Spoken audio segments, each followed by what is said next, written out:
সম্মানিত সুধী, আসসালামু আলাইকুম। আমরা এই মুহূর্তে যে গাছটি দেখতে পাচ্ছি এটি হচ্ছে গামেরি গাছ। আমাদের এলাকায় এটাকে গামেরি গাছ বলে পরিচিত।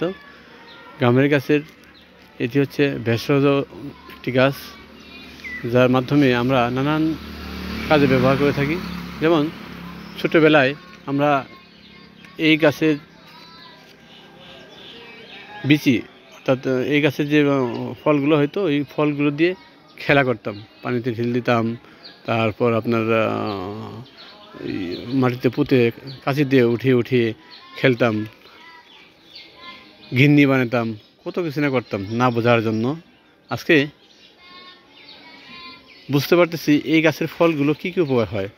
প্রথমেই যে উপকারের কথা বলবো সেটি হচ্ছে এই গাছের ফল নিয়ে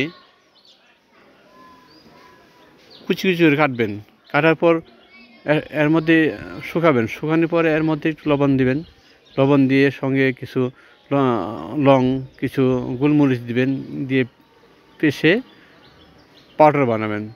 পাউডার বানিয়ে প্রতিদিন সকালে এবং বিকেলে 2 বেলা দাঁত ব্রাশ করবেন, দেখবেন আপনার দাঁত মজবুত হচ্ছে, দাঁত ক্ষয়রোধ হয়ে গেছে ইনশাল্লাহ, এবং দাঁতকে অনেক শক্তিশালী করে ফেলে ইনশাল্লাহ এই গামের গাছের গোটা। তো সম্মানিত সুধী, আমরা প্রত্যেকটা ভেষজ উদ্ভিদকেই অত্যন্ত গুরুত্বপূর্ণ সহকারে দেখব এবং কাজে লাগাবো ইনশাল্লাহ। নিয়ম মাফিক। সবাই ভালো থাকেন, সুন্দর থাকেন, সুস্থ থাকেন। আসসালামু আলাইকুম ওয়া রাহমাতুল্লাহ।